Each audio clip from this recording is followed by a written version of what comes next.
Baik, Bismillahirrahmanirrahim. Assalamualaikum warahmatullahi wabarakatuh. Kami ucapkan selamat datang, selamat pagi kepada para peserta Seminar Ilmiah Kehutanan Mula Warman ke-20 tahun 2024. Selamat pagi dan salam sejahtera untuk kita semua. Yang terhormat, Dekan Fakultas Kehutanan Bapak Profesor Dr. Rudianto Amirta SHUT MP. Yang kami hormati, Wakil Dekan Bidang Akademik Ibu Profesor Dr. RR Harlinda Kuspradini SHUT MP. Yang kami hormati, Moderator Utama Bapak Kiswanto SHUT MP PhD. Mohon maaf. Yang kami hormati pembicara utama Bapak Kiswanto SHUT MP PhD serta moderator utama Ibu Fitria Dewi Kusuma SHUT MSI serta yang kami hormati Bapak Ibu moderator ruang dan Bapak Ibu dosen dari Fakultas Kehutanan Universitas Mula Warman. Yang kami hormati mitra kerja dan tamu undangan. Yang kami hormati pula Sivitas Akademika Fakultas Kehutanan Universitas Mula Warman serta seluruh peserta Seminar Ilmiah Kehutanan Mula Warman. Sungguh merupakan anugerah Allah Subhanahu wa Ta'ala yang patut untuk kita syukuri bersama ketika hari ini Rabu tanggal 19 Juni 2024 kita dapat bersama-sama hadir dalam acara Seminar Ilmiah Kehutanan Mula Warman ke-20 tahun 2024.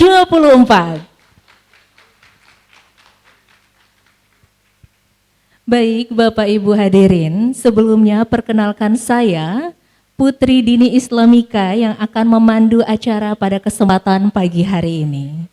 Bapak Ibu dan peserta tamu undangan peserta Seminar Ilmiah Kehutanan Mula Warman ke-20 tahun 2024, Seminar Ilmiah Kehutanan Mula Warman atau yang disingkat dengan SIKMA, ini diselenggarakan oleh Fakultas Kehutanan Universitas Mula Warman yang sudah terselenggara dari tahun 2018 hingga saat ini. Dan tentunya merupakan rangkaian dari kegiatan yudisium yang dilaksanakan secara periodik. Pada kegiatan SIKMA kali ini pula, sebanyak 50 hasil kegiatan riset tugas akhir akan dipaparkan. Tentunya seminar hari ini juga mendatangkan pembicara utama yang sangat luar biasa yang tentunya sudah tidak asing untuk para peserta di ruangan ini. Kami ucapkan selamat datang kepada Bapak Kiswanto SHUT MP PhD. Selamat datang Bapak. Mohon maaf Bapak, tadi di awal saya ada sedikit kesalahan ya. Sehat ya Pak? Sehat, alhamdulillah sudah bisa menjadi pembicara utama untuk kita semua di pagi hari ini. Beliau hari ini akan menyampaikan topik dengan mengangkat tema pertimbangan silvikultur untuk restorasi ekosistem mangrove dan peningkatan cadangan karbon biru. Tentunya tema yang menarik untuk bersama nanti kita akan simak, dan sebelum itu Bapak Ibu hadirin, untuk mengawali acara, marilah bersama kita membaca dan mengucap basmalah. Baik, untuk selanjutnya mohon kesediaan Bapak Ibu para tamu undangan dan tentunya peserta Seminar Ilmiah Kehutanan untuk berkenan menyanyikan lagu Indonesia Raya. Hadirin dimohon berdiri.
kasih, hadirin dipersilakan duduk kembali. Bapak dan Ibu undangan yang kami hormati, demi kelancaran dan keberkahan acara pada kesempatan pagi hari ini, sejenak kita memohon ridho Allah Subhanahu wa Ta'ala, Tuhan yang Maha Kuasa, dalam doa bersama. Doa akan dipandu oleh Saudara Samsul Ma'arif.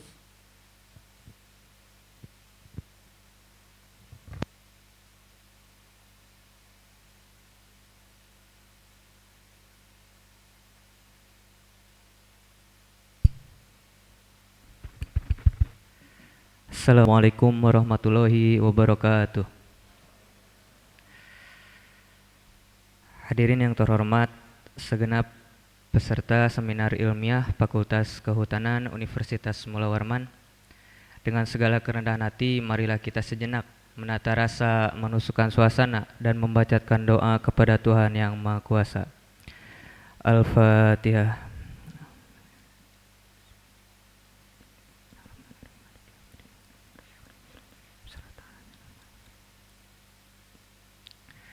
Allahumma inna nas'aluka ridhoka wal jannata wa na'udzubika min sakhatika wan nar. Allahumma ya Allah ya Tuhan kami, pada hari ini hamba-Mu melaksanakan proses seminar ilmiah kehutanan. Limpahkanlah taufik hidayah inayah-Mu kepada kami yang hadir pada acara ini. Semoga apa yang kami laksanakan bisa dicatat sebagai amal ibadah di sisi-Mu.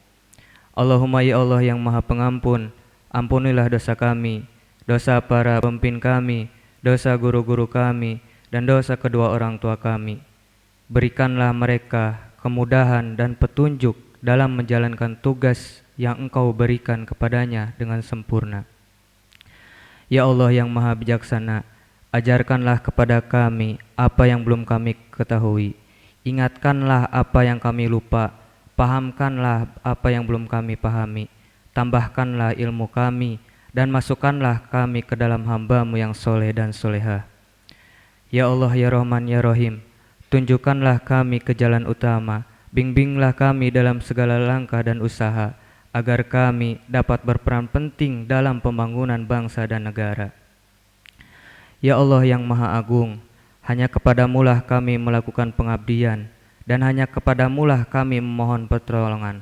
Anugerahkanlah kepada kami tekad, kekuatan, keikhlasan, lindungan, serta bimbingan. Ya Allah yang Maha Mulia, tunjukkanlah kepada kami segala hal yang benar, dan berikanlah kami kekuatan untuk menjalankannya. Serta tunjukkanlah kepada kami apa yang kami tidak ketahui dan apa yang salah dalam hidup kami, dan berikanlah kekuatan untuk kami meninggalkannya. Allahumma anfa'na bima alamtana wa alimna ma yanfa'una warzuqna ilman yanfa'una. Rabbana atina fid dunya hasanah wa fil akhirati hasanah wa qina adzabannar. Wassallallahu ala sayyidina Muhammadin wa ala alihi wa sahbihi wasallam. Amin ya Allah ya rabbal alamin. Assalamualaikum warahmatullahi wabarakatuh. Waalaikumsalam warahmatullahi wabarakatuh.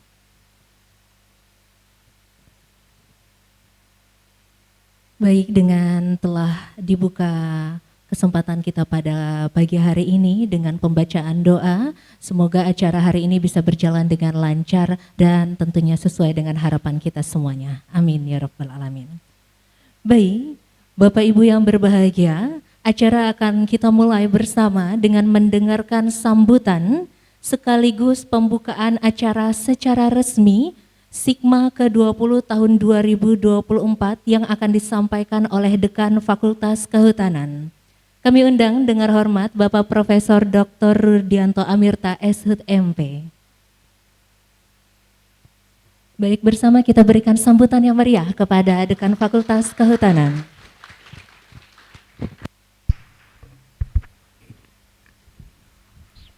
Assalamualaikum warahmatullahi wabarakatuh. Selamat pagi, salam sejahtera buat kita semua yang kami hormati dan banggakan, jajaran Wakil Dekan, Kepala Laboratorium, Ketua Program Studi, kemudian para tamu dan undangan, mitra yang hadir bersama dengan kita hari ini, para kolega dosen, para peneliti, rekan-rekan teknik, dan tentu saja yang paling berbahagia adalah para peserta Sigma. Bapak Ibu sekalian, saat ini Sigma telah memasuki fase tahun-tahun lanjutan dari inisiasi yang dibuat. Menjadi istimewa karena pagi ini kita akan mengangkat tema bukan hanya berbicara mengenai terrestrial forest sebagaimana yang kita kerjakan dan dalami selama ini, namun pagi ini juga narasumber kita Bapak Kiswanto PhD akan bicara mengenai pertimbangan silviculture untuk restorasi ekosistem mangrove dan peningkatan cadangan karbon biru. Jadi ini adalah satu pergeseran yang juga kita telah lakukan dalam beberapa tahun terakhir, bahwa Fakultas Kehutanan telah juga fokus kepada beberapa aspek yang terkait dengan coastal forest, coastal development, yang juga menjadi isu penting saat ini dengan karbon birunya. Jika selama ini kita bicara tentang karbon hijau, maka saat ini semua forester dituntut untuk juga berpikir mengenai karbon biru yang selama ini mungkin tidak menjadi fokus kita. Nah, harapannya dengan mengangkat tema ini tentu saja kita punya overview baru tentang pengelolaan hutan di masa depan. Bapak Ibu sekalian, tamu undangan, atas nama Fakultas kami mengucapkan terima kasih atas kehadirannya dan peran partisipasinya. Kepada para peserta seminar, inilah kesempatan Anda semua untuk memperlihatkan kepada kita dan masyarakat secara luas apa yang telah dilakukan, apa yang telah dibangun dengan risetnya. Dan kepada lab, ini adalah waktunya juga untuk membuktikan level yang dibangun berdasarkan roadmap yang dimiliki oleh masing-masing lab dan dosen yang ada di dalamnya dalam konteks kontribusi dalam pembangunan sektor kehutanan dan lingkungan. Karena memang kita tahu kelulusan yang ada adalah mewakili semuanya itu. Bapak Ibu, kami informasikan juga bahwa saat ini Fakultas Kehutanan juga di luar sana mengadakan poster session sebagaimana kelengkapan. Dari sini kita bisa melihat dua sisi secara tertulis maupun secara oral paparan yang terkait dengan tema-tema yang kita angkat. Jadi kemampuan menyajikan, mengkristalisasi ide menjadi sangat penting dalam dunia kerja agar apa yang kita sampaikan bisa mengena dengan sepatutnya. Saya memberikan apresiasi atas kerja keras yang diberikan oleh para pembimbing kepada para peserta seminar yang telah berkontribusi nyata dengan mempersiapkan materi sebaik-baiknya. Di hadapan saya saat ini hadir para wajah yang bergembira gitu ya, karena insya Allah dalam akhir pekan ini akan segera mengikuti prosesi wisuda, inaugurasi kelulusannya. Mudah-mudahan menjadi bahan kebahagiaan, dan inilah saatnya Anda semua membuktikan kepada kita semua, kepada masyarakat yang mengikuti secara offline maupun online kegiatan seminar ini, apa yang telah dilakukan dan kapasitas yang dimiliki dalam menjelaskan itu semua. Termasuk tentu saja kita ingin bahwa apa yang kita lakukan bukan sekedar menggugurkan kewajiban dengan melakukan penelitian, tapi juga memberikan kontribusi nyata pada dunia kehutanan yang kita butuhkan. Ada hal yang menarik saya ingin sampaikan, bahwa hari ini dunia kehutanan kita tidak sedang baik-baik saja. Ya, dunia kehutanan kita tidak sedang baik-baik saja. Saya ingin memberikan highlight kontribusi sektor industri kehutanan sedang terpuruk pada titik terburuk barangkali yang pernah ada. Di Kaltim sendiri, dari data yang saya pegang yang lalu, dari 89 PBPHTI yang sekarang eksis hanya kurang dari 20. Yang ada pun nyaris tidak berproduksi. Yang punya sertifikat pun kewalahan. Kenapa? Karena tertutupnya pasar ekspor yang selama ini kita andalkan. Nah, ini momen-momen inilah yang saya pikir bisa menjadi momen kita Fakultas Kehutanan untuk menjadi jembatan dari perubahan pola pikir dan paradigma pengelolaan hutan yang tadinya mengandalkan sepenuhnya pasar ekspor menjadi pasar domestik. Sebagai informasi yang saya sampaikan beberapa kesempatan yang lalu, saat ini terbuka lebar pasar sekitar 11 sampai 14 juta hunian untuk kaum milenial, generasi Z, yang seharusnya kita manfaatkan dengan apa? Material yang berasal dari hutan. Kemudian ada impor 700 triliun tiap tahun bahan baku obat yang masih sepenuhnya kita impor. Pertanyaannya, dari dulu kita bertahan dengan kesehatan kita salah satunya dengan hutan. 3,5 juta ton bahan baku atsiri masih kita impor. Jadi kalau kita berbicara potensi, sebenarnya harusnya kita tidak mengalami kondisi manakala kita membuka diri dengan hal-hal baru, hal-hal yang memang dibutuhkan oleh masyarakat. Nah, dalam konteks ini, transformasi sektor kehutanan termasuk dengan tema yang kita usung hari ini, itu adalah bukti nyata bahwa Fakultas Kehutanan tidak bergerak statis. Jadi kita menyesuaikan dengan pola-pola yang ada. Jika selama ini kita hanya bicara dari sektor perkayuan normatif dan konvensional, maka saatnya inilah momen kita untuk tumak ninah, melakukan muhasabah gitu ya. Kita berhenti senak, kita mengevaluasi diri, refleksi, dan bergerak kembali dengan melakukan penyesuaian-penyesuaian. Nah, ini yang bisa kita kontribusikan, dan mudah-mudahan dengan beberapa paket yang disiapkan Fakultas Kehutanan melalui beberapa pendekatan, misalnya transformasi sektor kehutanan itu bisa kita wujudkan. Sebagai informasi, mungkin di sisi kiri kita melihat ada rumah kayu gitu ya. Ada rumah kayu di sana dengan fitur modern. Jadi kalau rumah kayunya benar rumah kayu, tapi kalau kita berdiri di depannya otomatis dia terbuka karena rekognisi wajah dengan artificial intelligence yang ada. Controlling lampunya, kelistrikannya udah pakai HP karena ada AI di sana. Sistem controlling electricity-nya berbasis kepada artificial intelligence. AI-nya udah dimasukkan di sana. Kelistrikannya udah pakai surya, sudah green energy supply di sana. Nah, tapi itu adalah bukti bahwa kita tidak diam. Kita mencoba membangun satu konsep, membangun satu fitur yang bisa ditawarkan ke masyarakat. Nah, kecepatan kita berubah ini yang kita harapkan.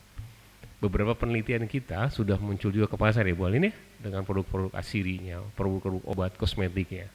Nah, ini kelihatannya butuh kerjasama dari kita semua. Ini saatnya bergandengan tangan untuk segera bangun, bangkit kembali, bukan menyerah. Sektor akademisi, bisnis, dan government harus kembali melihat bersama untuk merubah ini. Kenapa? Kalau sampai kondisi ini kita biarkan terus menerus, maka bisa jadi para lulusan kita pun tidak terserap ke dunia pasar. Satu. Yang kedua, PDRB yang ditargetkan pemerintah daerah melalui dana alokasi khusus DAK-DR ya, dari kontribusi sektor swasta, nggak akan kita terima lagi. Padahal itu selama ini yang menjadi modal utama dalam membangun konsep perhutanan sosial di daerah. Ini adalah satu siklus ya, satu cycle yang harus kita jaga, yang kita maksimalkan. Nah, mudah-mudahan pesan ini bisa sampai kepada pihak-pihak yang memang berkepentingan untuk kemudian sama-sama fokus, refocusing apa yang kita buat, bukan kemudian jalan sendiri nih. Pemerintah pusat hanya menargetkan teman-teman PPWTH harus berproduksi sekian, tapi kesulitannya tidak dilihat, tidak difasilitasi, tidak dibantu dengan jalan-jalan keluar. Pasar domestiknya tidak diinisiasi. Sawit bisa sampai ke pelosok. Kenapa sektor kehutanan bergerak masih sama dengan era 70 misalnya? Padahal sawit sudah bermetamorfosis kan, dari teknologi tahun 70 sekarang udah tahun 2000-an. Efisien sekali. Nah, ini yang perlu kita kaji bersama, sektor kehutanan, Fakultas Kehutanan hadir di sana. Tidak ada satupun misalnya extraction plant, pabrik obat berbahan herbal yang ada di daerah kita. Nggak ada kan? Padahal hutannya di sini. Tidak ada processing turunan dari produk-produk hutan di sini, nggak ada. Semuanya di luar sana. Ini pertanyaan besar yang harus kita jawab. Nah, ini yang kami dorong untuk berubah, dan mudah-mudahan sebagian dari masyarakat bisa melihat dari apa yang dihadirkan melalui penelitian-penelitian yang tersaji dalam Sigma kali ini, bentuk nyata dukungan Fakultas Kehutanan dan kehadiran Fakultas Kehutanan Unmul dalam proses transformasi itu. Karena itulah yang kita perlukan. Karbon menjadi hal penting, tapi bukan segalanya. Tapi sesuatu yang bisa kita manfaatkan sebagai alternatif di saat derita itu datang. Tapi bukan segalanya. Nah, mudah-mudahan Bapak Ibu sekalian, para peserta, apa yang saya sampaikan ini bisa menjadi jembatan dari pemahaman yang lebih luas dan juga langkah-langkah awal kita dalam melakukan transformasi setelah kita memahami apa yang menjadi masalah dan harus kita lakukan. Sekali lagi saya ingin mengucapkan selamat kepada para peserta seminar yang telah mempersiapkan diri. Saya lihat hari ini batiknya bagus-bagus sekali untuk diparade kan gitu ya. Harusnya dipilih juga batik terbaik ya, gitu. Jadi kalau presenter terbaik gitu ya, kemudian poster terbaik, harusnya ada batik terbaik juga ya Bu Alin ya. Bu ED 1 bisa pilih. Karena jarang-jarang juga saya ngelihat formal dress code-nya dipakai seperti ini. Cowok-cowoknya biasanya gaya kehutanannya kan baju kotak-kotak gitu ya. Celana kargo hari ini tampak mau kondangan semua. Yang cewek-cewek juga gitu, cantik-cantik mau kondangan semua pakai batik. Saya pikir itu dari saya. Secara khusus saya ingin ucapkan selamat kepada para lulusan juga, para peserta seminar dari jenjang pasca. Ada beberapa kolega dosen kita dari Politeknik dan juga Unipah. Selamat datang, selamat bergabung Bapak Ibu sekalian. Juga tentu saja teman-teman yang lain dari mahasiswa S1, S2 yang berkesempatan untuk menampilkan hasil penelitiannya pada pagi hari ini. Secara khusus saya ingin mengucapkan terima kasih kepada narasumber kita Pak Kiswanto yang bersedia menjadi keynote, didampingi oleh dengan para moderator, ada Ibu Fitria, kemudian ada Bu Rita, ada Pak Yohanes, Budi, dan Bu Sri Asih. Mudah-mudahan Pak Yohanes sudah tangannya udah nggak perlu pakai digantung lagi ya. Kemudian ada juga Pak Rahmat dan Bu Feni. Jadi mudah-mudahan inilah sumbangsih kita, kecil tapi mudah-mudahan cukup signifikan dalam mengawal proses transformasi yang ada di kita. Ucapan terima kasih dan penghargaan kami sampaikan khusus kepada para mitra yang telah berkenan hadir. Insya Allah Pak, Bapak, Ibu, Bapak yang hadir, kesulitan Bapak-Bapak adalah kesulitan kami juga. Dan kami siap menjadi mitra terdekat, terdepan yang Bapak andalkan untuk melakukan proses pengawalan dalam perubahan-perubahan ini ya Pak Direktur ya. Jadi ada beberapa direktur bersama kita dan saya pikir kami berkomitmen untuk mengawal proses-proses yang ada karena kalau beliau-beliau juga bisnisnya berakhir, kita juga akan berakhir juga.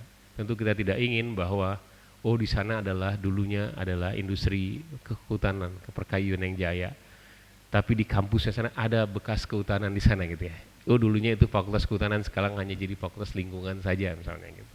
Tentu kita tidak ingin itu terjadi, terlebih di saat kita pada saat yang sama sedang berjuang dari akreditasi unggul, kita saat ini berjuang untuk naik ke internasional.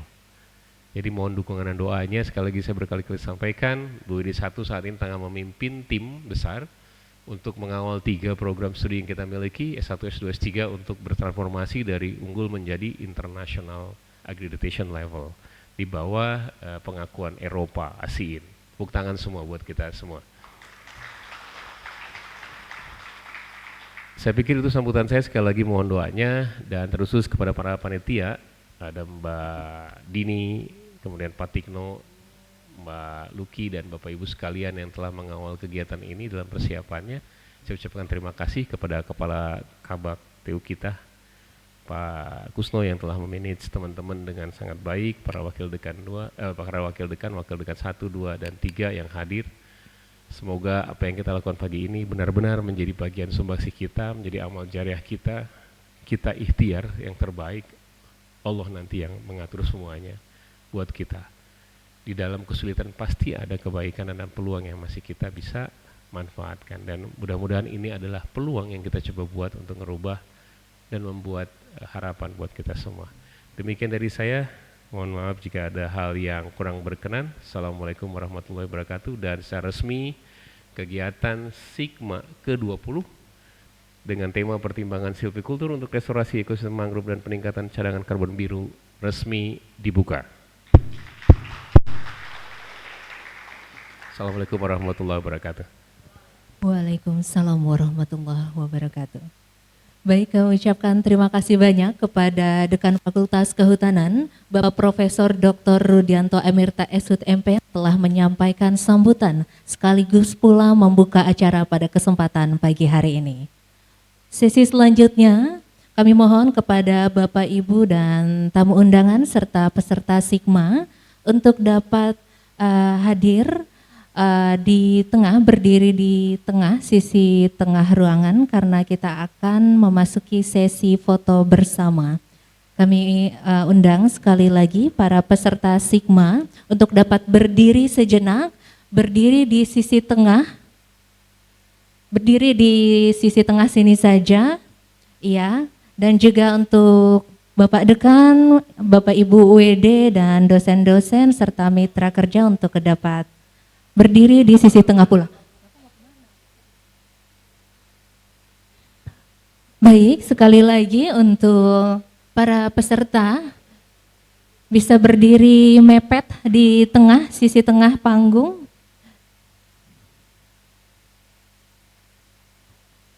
Baik, gimana Mbak Luki dan Patik? Masuk ya? Baik, berikan senyuman terbaiknya, senyuman indah. Dihitung ya, mungkin saya bantu hitung ya. 1, 2, 3. Baik, tetap bertahan. Sekali lagi, 1, 2, 3. Mungkin mau gaya lainnya, mohon izin Pak Dekan bagaimana? Salam lestari? Salam lestari, baik kami mohon. Untuk para peserta seminar ilmiah juga, salam lestari. Oke, 1, 2, 3. Sekali lagi mungkin ya, 1, 2, 3. Baik, kami ucapkan terima kasih banyak kepada Bapak Ibu dan juga para peserta seminar ilmiah kehutanan.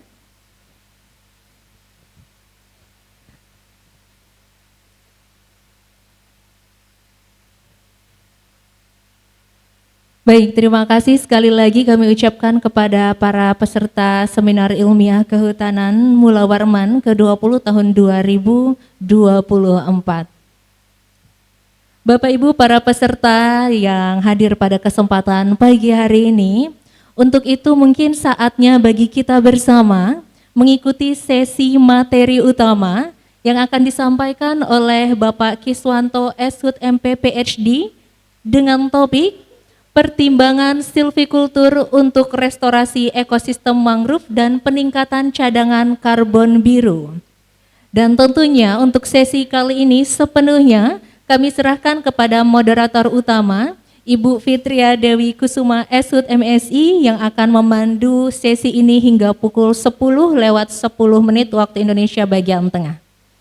Baik, sekali lagi kami undang dengan hormat dan mari bersama kita berikan sambutan yang meriah kepada Bapak Kiswanto Eshut MP PhD dan Ibu Fitria Dewi Kusuma Eshut MSI.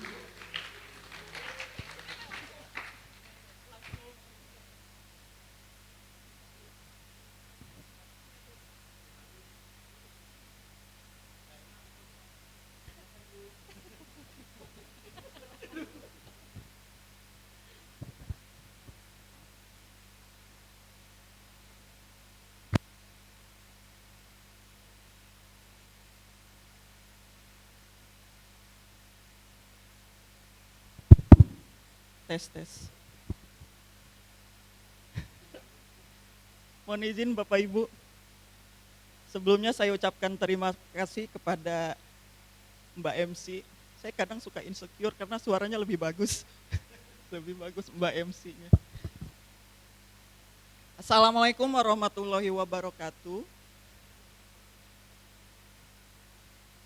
Alhamdulillah hari ini kita diberi kesehatan untuk menghadiri acara SIKMA ke-20, Seminar Ilmiah Kehutanan Mula Warman. Pada SIKMA ke-20 ini kita akan membahas topik yang menarik ya Pak Kis.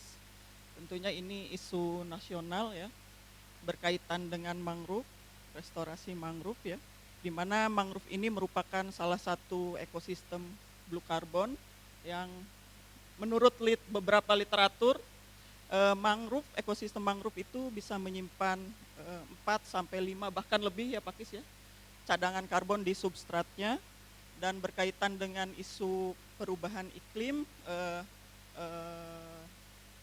restorasi mangrove ini bisa membantu percepatan target NDC nasional pada tahun 2030.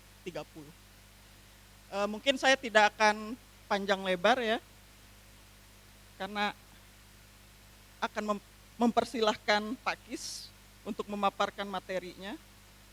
Sebelumnya saya akan membacakan riwayat hidup Pak Kis. Oh, saya lupa, saking groginya. Yang saya hormati, mohon maaf Pak Dekan, mohon maaf. Yang saya hormati Bapak Profesor Rudianto Amirta, selaku Dekan Fakultas Kehutanan Universitas Mula Warman, Bapak Ibu jajaran Wakil Dekan, Bapak Kaprodi S1, S2, dan Bapak Ibu dosen, serta peserta SIKMA yang saya sayangi. Saya ucapkan selamat ya karena sebentar lagi mau di wisuda. Ini tampak-tampak muka-muka bahagia, itu ada si Sadam senyum-senyum terus. Akhirnya lulus juga. Oke, lanjut ya. Saya akan membacakan riwayat Pak Kiswanto. Nama beliau Kiswanto dengan gelar S.Hud MP PhD ya Pak. Keahlian beliau, beliau ahli di bidang silviculture, ecosystem restoration, forest biodiversity, forest carbon, geospatial modeling, GIS and remote sensing. Sarjana beliau ditempuh di Fakultas Kehutanan Universitas Mula Warman dengan judul skripsi regenerasi alami pada kawasan hutan bekas kebakaran. Kemudian gelar magister beliau didapatkan pada program pasca sarjana Universitas Mula Warman dengan judul tesis pertumbuhan permukaan alami dan tanaman silviculture intensif. Kemudian gelar doktor beliau didapatkan di Todai, Tokyo Daigaku kalau kita nyebutnya, dengan judul disertasi Landscape Strategies of Forest Restoration and Management to Reduce Gaseous, kok saya jadi lupa, greenhouse emission in East Kalimantan Province of Indonesia. Beliau banyak mengikuti training ya, di training yang berkaitan dengan keahlian beliau. Kemudian pengalaman kerja beliau sangat banyak sekali sebagai tenaga ahli baik di level nasional atau di provinsi. Mungkin Pak Kis nih kalau dibacakan sampai besok ya, karena banyak sekali. Kita langsung saja memberi kesempatan Pak Kis untuk memaparkan materi tentang pertimbangan silviculture untuk restorasi ekosistem mangrove dan peningkatan cadangan karbon biru. Kepada Pak Kis dipersilahkan, waktunya 1 jam ya, nanti untuk diskusi kurang lebih 30 menit. Silahkan Pak Kis. Baik, bismillahirrahmanirrahim. Assalamualaikum warahmatullahi wabarakatuh. Selamat pagi, salam sejahtera, salam sehat untuk kita semua. Yang saya hormati Bapak Dekan, Bapak Ibu Wakil Dekan, Bapak Koordinator Program Studi, Bapak Ibu dosen, Bapak Ibu kolega dan mitra kami, teman-teman yang berbahagia. Saya nggak bisa bilang mahasiswa lagi karena sudah ada gelar di belakangnya begitu. Pagi ini saya sebenarnya pemain pengganti. Kalau dijadwalkan harusnya memang saya berprofesi sebagai moderator. Tadi jadi nggak salah tadi itu. Harusnya saya berprofesi sebagai moderator periode ini karena narasumber utamanya itu Ibu Profesor Dr. Marjenah yang kebetulan beliau saat ini sedang pemulihan kesehatan sehingga pemain cadangannya naik. Resiko jadi yang muda tuh begitu memang. Harus siap ditodong. Jadi teman-teman sekalian nanti kalau ditodong harus siap. Nggak ada istilah tidak siap. Dan hari ini dadakan sebenarnya ditodong itu. Jadi saya coba berpikir ada beberapa riset yang saya lakukan bersama tim terkait dengan mangrove di beberapa tempat. Mudah-mudahan bisa menjadi pertimbangan bagi kita gitu ya. Saya tidak ingin sebut ini sebagai paparan seolah-olah saya yang paling tahu.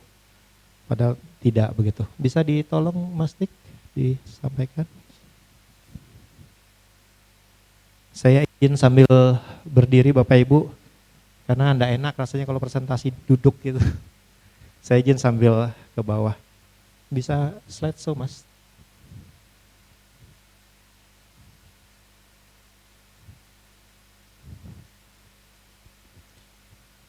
Ya, saya coba ambil topik pertimbangan silvikultur karena memang basicnya saya orang silvikultur begitu ya.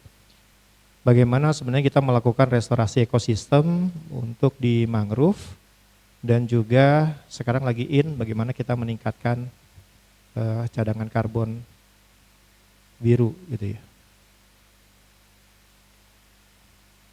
Bisa slide show Mas.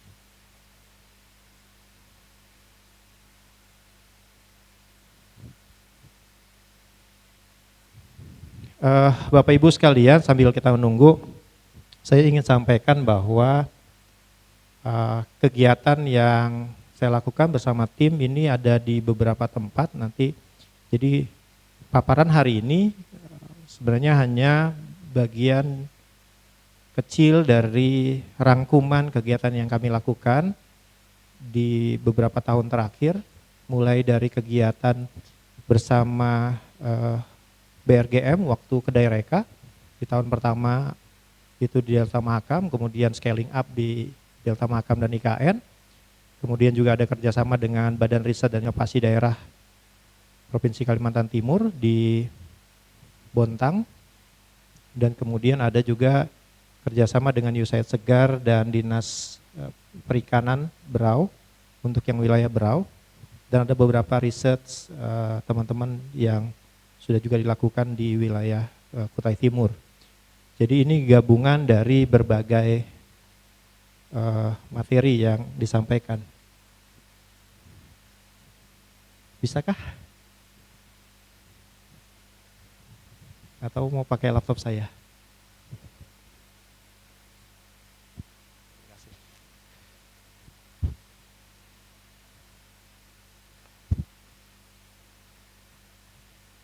Ya.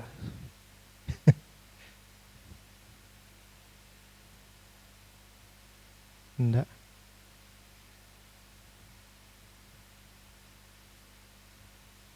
Ya, begini sajalah. Ya, next Mas. Ya, Bapak Ibu sekalian, sebagaimana yang kita ketahui bahwa mangrove tadi disebutkan oleh Bu Fitri ya, itu dipercaya memiliki cadangan karbon 3-5 kali lipat dari lahan kering. Kenapa bisa? Karena kalau kita pikir-pikir dari sisi vegetasinya mangrove itu sedikit dibandingkan lahan kering kan. Tetapi substratnya, sedimennya itu banyak. Jadi lebih besar itu di bagian tanah, karbon tanahnya dibanding di karbon vegetasi. Next saja Mas. Nah, diyakini oleh bahwa kita punya luasan mangrove yang cukup luas, termasuk yang di Kaltim. Dan yang perlu kita highlight, aktivitas manusia saat ini condong untuk merusak ekosistemnya. Sehingga kita perlu melakukan restorasi atau pemulihan kondisi ekosistemnya. Hanya saja seringkali saya mau garis bawahi, kalau di perkuliahan itu kan, di dalam perkuliahan saya selalu bilang bahwa silvikultur itu seni. Bagaimana sebenarnya kita melihat kondisinya, kemudian merumuskan kegiatan yang ada. Nah, seringkali kita akui bahwa restorasi ekosistem mangrove itu karena keterbatasan bibit, maka yang ditanam adalah itu saja, Rhizopora dan teman-temannya. Sehingga apakah itu baik atau tidak? Nah, kita akan diskusikan hari ini. Next, berarti saya nggak bisa pakai ini ya. Ya, ini tadi yang saya bilang, ada studi kasus di beberapa tempat yang alhamdulillah beberapa tahun terakhir saya dan tim sudah mengambil datanya, kemudian coba kita share untuk kita diskusikan hari ini. Next.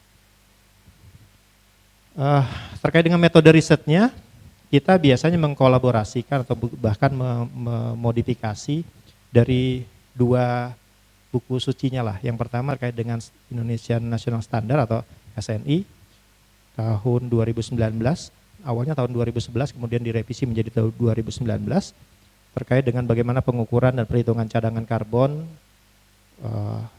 di sektor berbasis lahan. Yang kedua ada terbitan Pak Bun Kaufman dan Donato tahun 2012, di situ bagaimana metode terkait dengan pengambilan datanya. Pada prinsipnya kita menggunakan sistem transek dengan panjang 125 meter menjauh ke arah darat gitu ya. Kemudian masing-masing transek kita buat plot lingkaran sebanyak 6 dengan ukuran yang berbeda-beda sesuai dengan tingkatan pertumbuhan yang akan kita amati. Secara prinsip cara kerjanya seperti itu, walaupun nanti ada beberapa sektor yang kita akan coba modifikasi. Mungkin ada beberapa yang kita tidak ambil tiangnya, jadi semai, pancang, langsung pohon karena tiang dan pohonnya kita anggap relatif seragam bentuknya.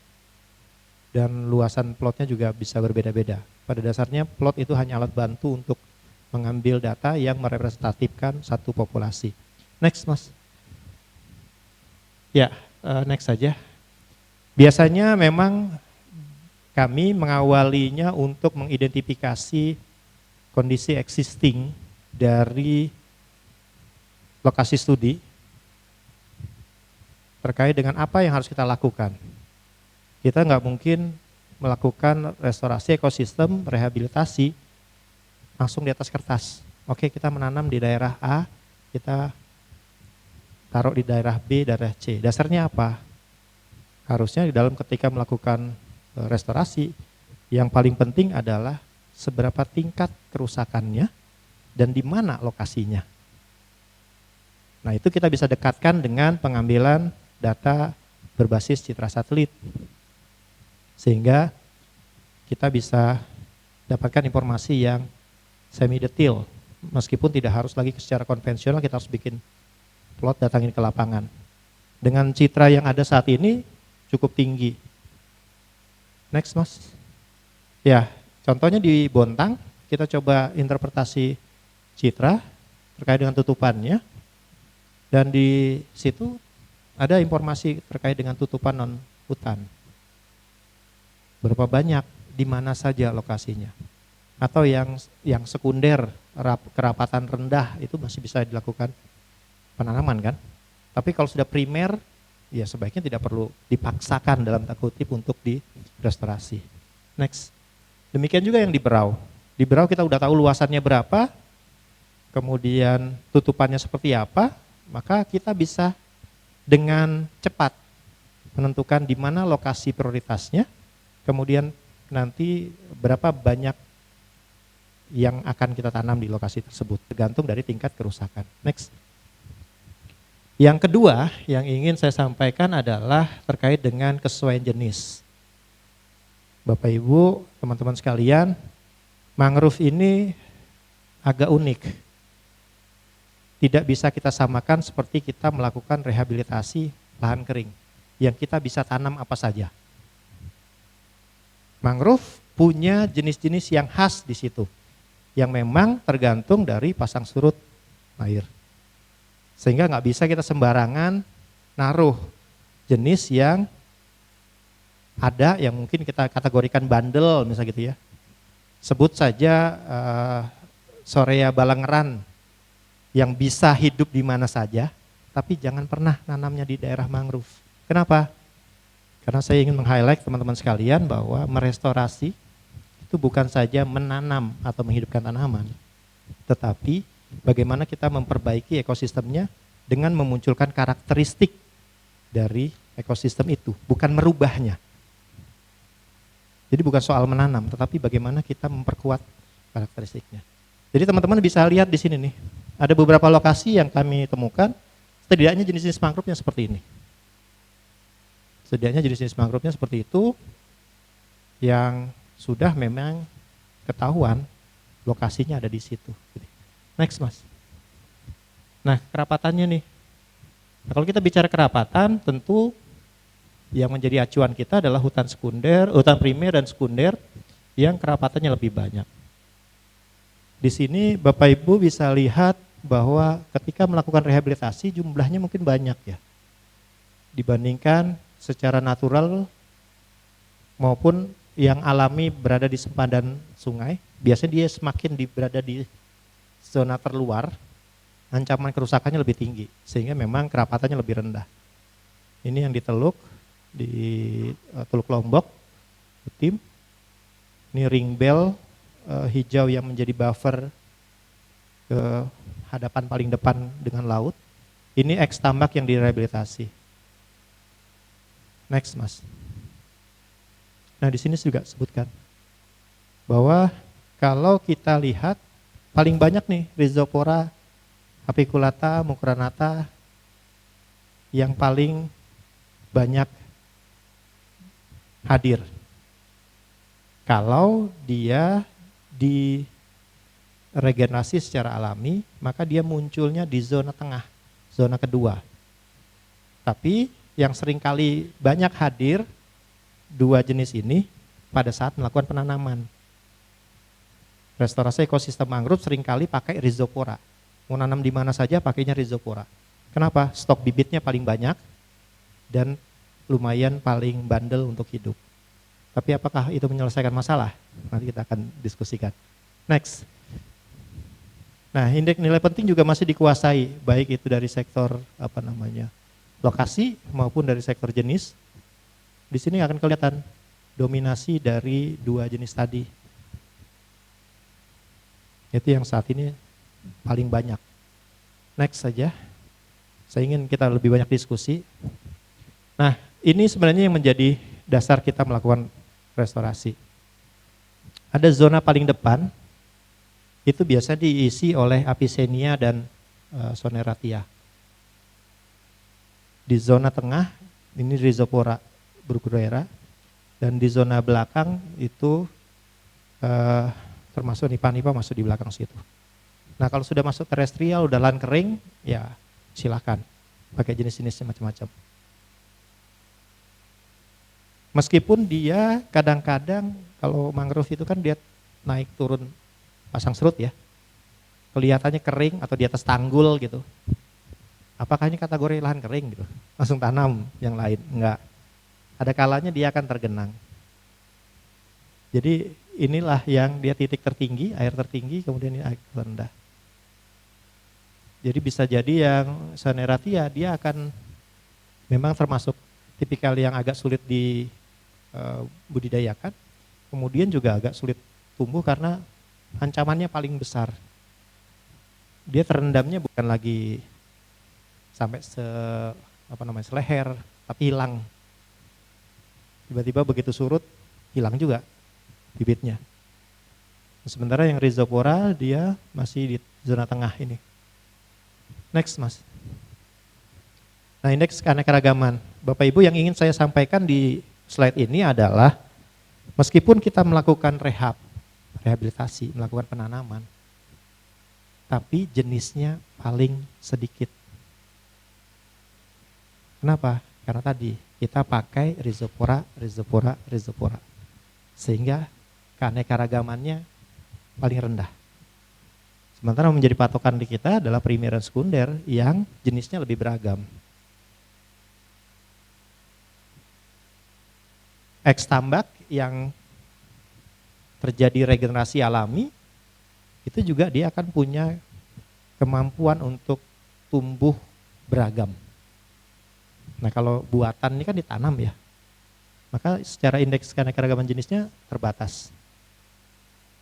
Paling sedikit di antara tempat-tempat yang lainnya. Next, Mas. Baik, yang berikutnya adalah terkait dengan karbon. Kita akan bicara dua part, satu bicara karbon vegetasi, nanti yang kedua bicara karbon tanah.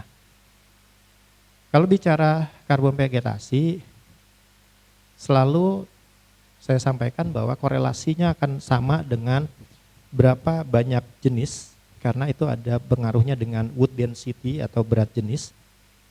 Kemudian berapa besar tubuhnya. Ini bukan body shaming ya.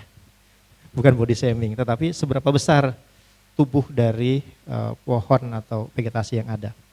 Karena apa? Alometrik yang kita bangun itu mengukur karbon berdasarkan biomasa. Biomasa dari mana? Dari bobot.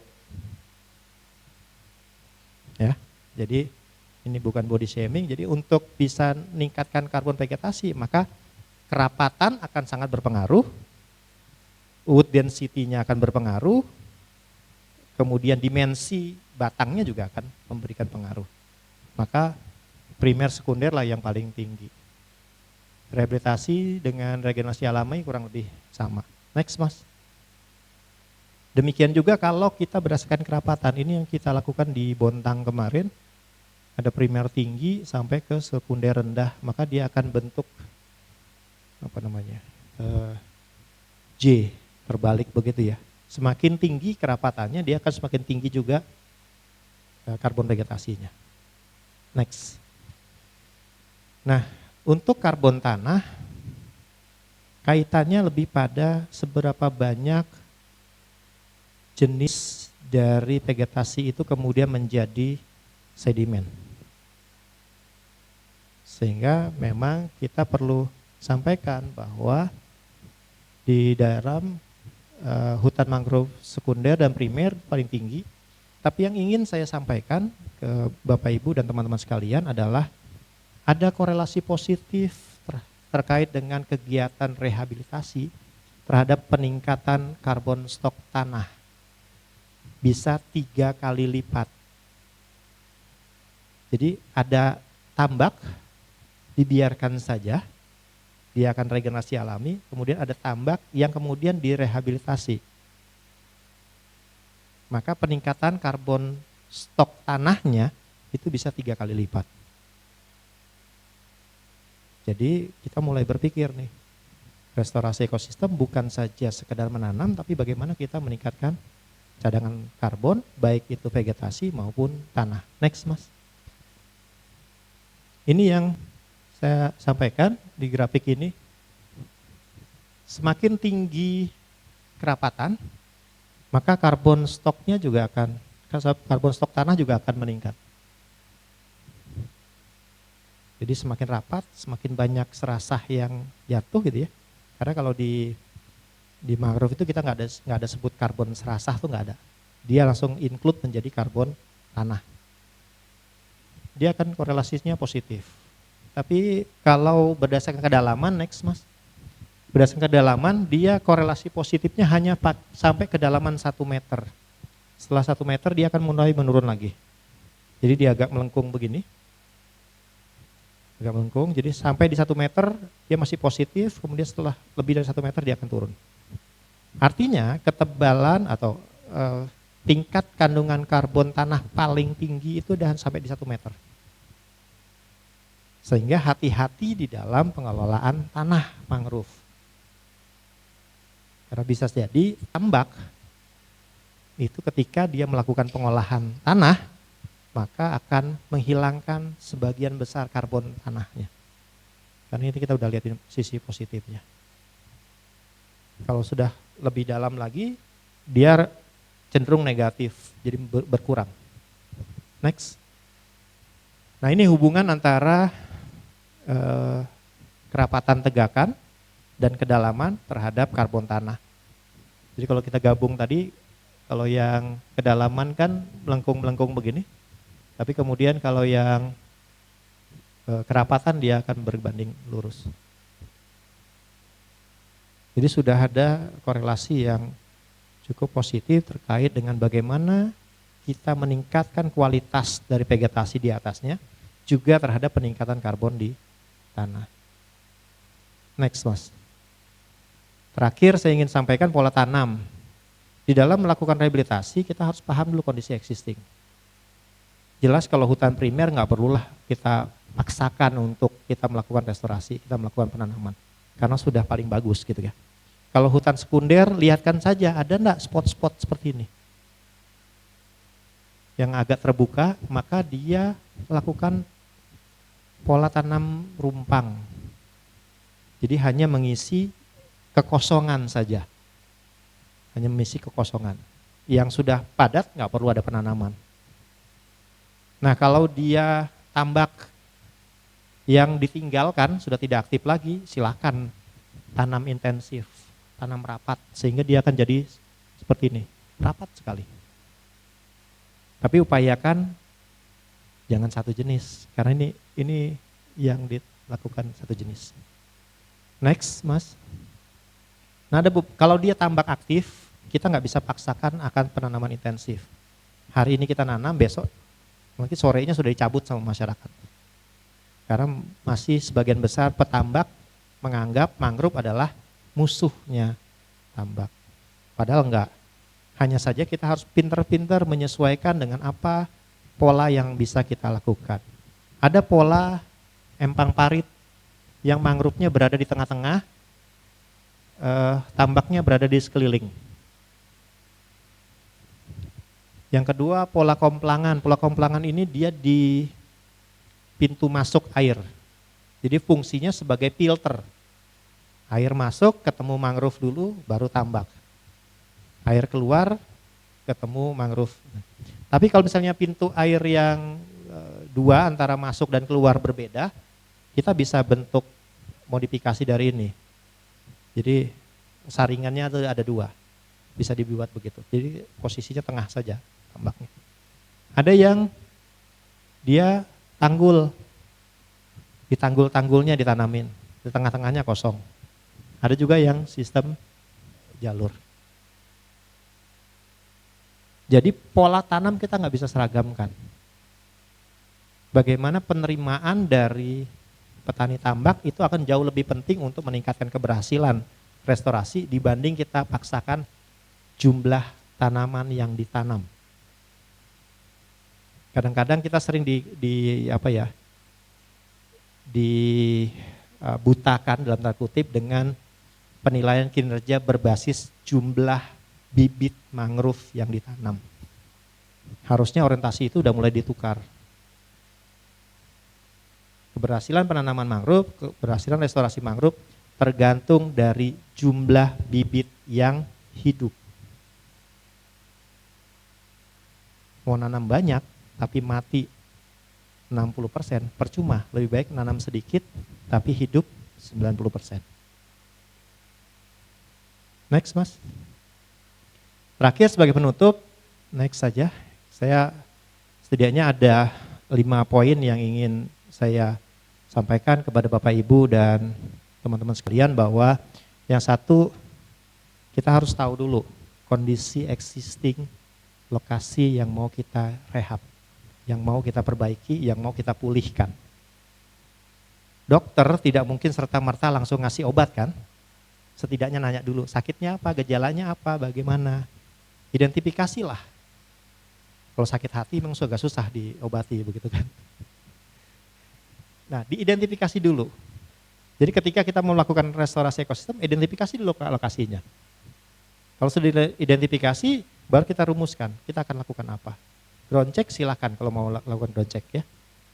Yang kedua, yang ingin saya sampaikan adalah kesesuaian jenis itu penting. Karena kita bukan hanya sekedar menanam atau menghidupkan tanaman, tetapi memperbaiki karakteristik ekosistemnya. Mengembalikannya ke kondisi awal. Jangan sampai nanti karena keberhasilan inovasi dalam tanda kutip gitu ya, penanaman mangrove berubah tuh. Mangrove yang tadinya pasang surut air sekalinya jadi lahan kering gitu kan. Kan kita nggak ingin juga salah dalam melakukan tindakan. Yang ketiga, ada korelasi positif dari peningkatan kerapatan tegakan, kemudian variasi jenis dan dimensi batang terhadap peningkatan karbon stok, baik itu karbon stok vegetasi maupun karbon stok tanah. Yang terakhir, pola tanam kita sesuaikan dengan kondisi existing untuk meminimalisir kegagalan. Karena bukan lagi kinerja kita dinilai dengan jumlah yang ditanam, tetapi jumlah yang hidup. Terakhir, Mas, next. Ya, saya ingin sampaikan Bapak Ibu sebagai penutup, restorasi ekosistem mangrove dan peningkatan peningkatan cadangan karbon biru itu bukan sekedar menanam atau menghidupkan tanaman, tetapi bagaimana memulihkan ekosistem beserta karakteristik khasnya. Sehingga kegiatan restorasi ekosistem hendaknya dirancang, dibangun, dilaksanakan, dikelola, dievaluasi gitu ya, oleh tenaga-tenaga profesional yang kompeten memang di bidangnya. Untuk bisa mengakomodir semua keinginan tetapi tetap disesuaikan dengan kondisi lahannya. Kesesuaian jenis, kondisi tapak, geomorfologi, sosial ekonomi, dan sebagainya. Termasuk bagaimana tuntutan tadi yang disampaikan oleh Bu Fitri, tuntutan dunia untuk bagaimana peningkatan carbon stock. Salah satu carbon stock terbesar adalah di mangrove. Demikian Bapak Ibu, terima kasih atas perhatiannya, mohon maaf atas segala kekurangannya. Saya akhiri, wabillahi taufiq wal hidayah. Assalamualaikum warahmatullahi wabarakatuh. Tangan dulu. Makasih Pak Kiswanto atas paparannya. Ada beberapa hal yang saya highlight dari pemaparan Pak Kiswanto. Yang pertama, dalam merestorasi mangrove itu perlu pertimbangan silvikultur, perlu metodologi yang mumpuni ya, dan untuk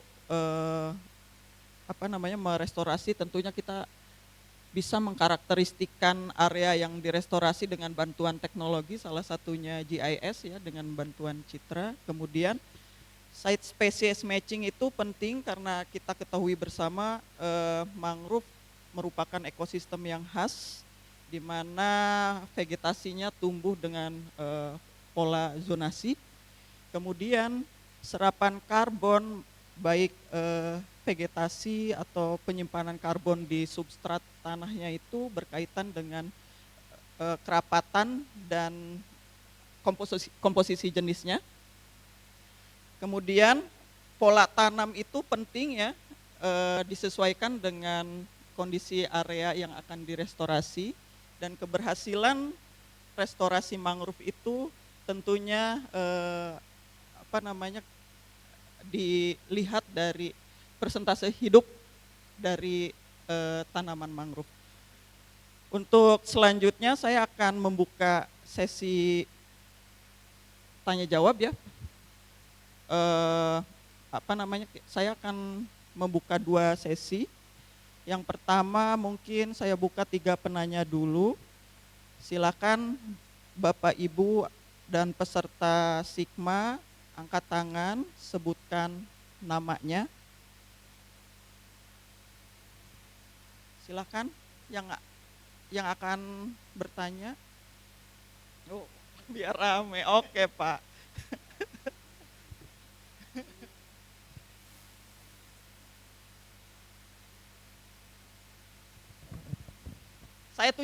Saya tampung dulu kali ya Pak ya. Mungkin di sayap kanan ada yang mau bertanya, sayap kanan saya.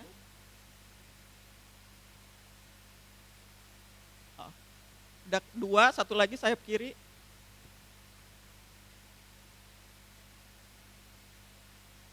Pak Albert dulu silahkan, baru 2 orang.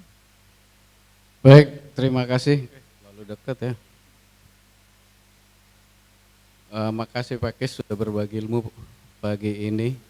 Nah, saya yang tangkap ya nggak terlalu detail ya, bukan bidang saya maksud saya.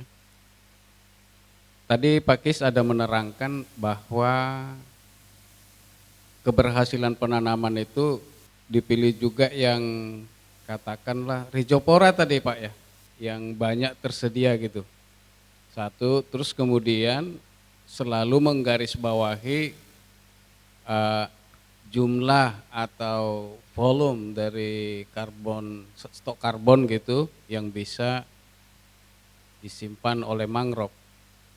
Nah, apakah sudah istilahnya sebelum sampai misalnya ke kesimpulan bahwa jenis inilah yang akan berhasil penanaman, terus kemudian inilah nanti yang akan menyimpan karbon lebih banyak gitu ya di tanah dan di vegetasi yang berdiri, apakah itu sudah ditelisik istilahnya secara holistik ya, fungsi dari sebuah mangrove itu, kan kita sudah tahu secara ekologis macam-macam, ada yang menghindari abrasi air laut, terus misalnya menahan kecepatan angin, kemudian tempatnya untuk bidang kami misalnya tempat untuk bermigrasinya burung-burung migran gitu ya.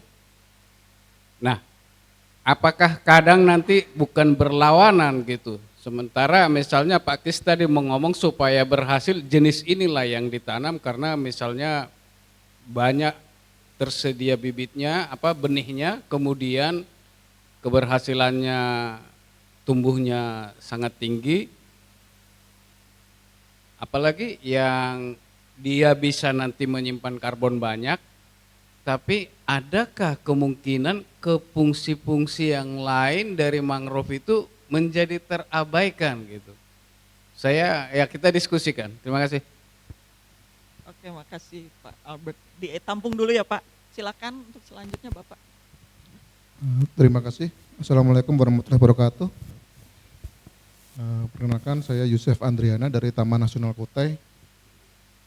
Kebetulan saya cukup baru ya di mangrove ini karena memang saya banyakkan di terestrial. Cuman karena saya spesialisnya banyak di pemberdayaan masyarakat, mungkin ini sangat menarik tentang pola tanam mangrove tadi ya. Hampir mirip, saya pikir pola tanam ini dengan kalau di terestrial case-nya dengan agroforestry hampir mirip ya. Dia mencampurkan dua komponen untuk satu kepentingan yang sama. Yang saya ingin pertanyakan apakah, saya pikir hampir mirip dengan agroforestry, di setiap daerah pasti memiliki karakteristik yang berbeda, dengan treatment yang berbeda dan model yang berbeda. Nah, apakah kebetulan di Taman Nasional Kutai kan banyak mangrove-nya di situ. Mungkin di daerah Muara Badak dan sebagainya hampir existing sebagian besar adalah dikuasai masyarakat ya. Apakah ada dari Fakultas Kehutanan Unmul ini adakah pernah membuat modeling misalnya untuk spesifik daerah kecamatan ini yang cocok seperti ini dan sebagainya, sehingga di kami itu kalau di masyarakat harus trial dan error kan kasihan maksudnya, karena di situ ada biaya, ada waktu dan sebagainya. Kalau ada model dari Universitas Munawarman untuk dapat diterapkan di kami dan kami tidak perlu trial dan error, mungkin akan sangat bagus. Maksudnya kami juga tidak mengorbankan banyak biaya dan waktu yang dikeluarkan untuk dari masyarakat sendiri. Yang kedua, apakah yang pola tanam tadi kan sebatas untuk misalnya untuk fisik ya, untuk penampung, bendungan dan sebagainya. Apakah memungkinkan itu juga selain untuk fungsi itu, apakah juga bisa fungsi yang lain seperti pemanfaatannya?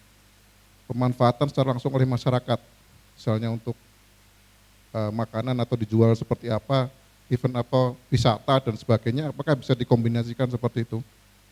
Dan yang itu tadi seperti di awal harapannya bisa ada model-model yang spesifik yang bisa kami jadikan standar lah di kami. Oh, udah ada di sini yang cocok seperti ini, jadi kita tinggal mengikuti, kita tidak perlu lagi mencoba-coba lagi. Mungkin itu saja dari kami. Terima kasih. Wassalamualaikum warahmatullahi wabarakatuh. Langsung saja Pak Kis, silahkan. Baik, terima kasih. Yang pertama Pak Albert, yang tadi yang saya tunjukkan bahwa Rhizopora itu yang paling banyak ditanam Pak.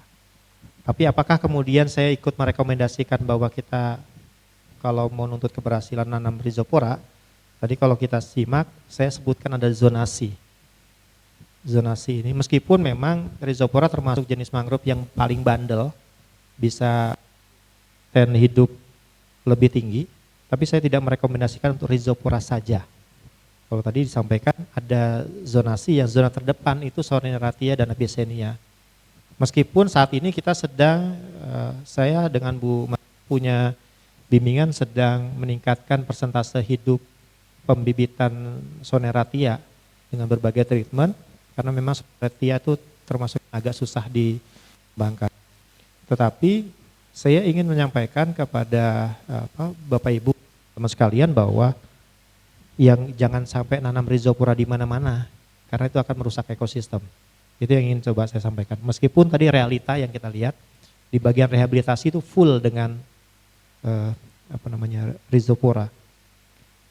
Nah, kemudian pengalaman saya di Bontang itu juga ada satu zona yang memang dia harusnya Soneratia gitu ya.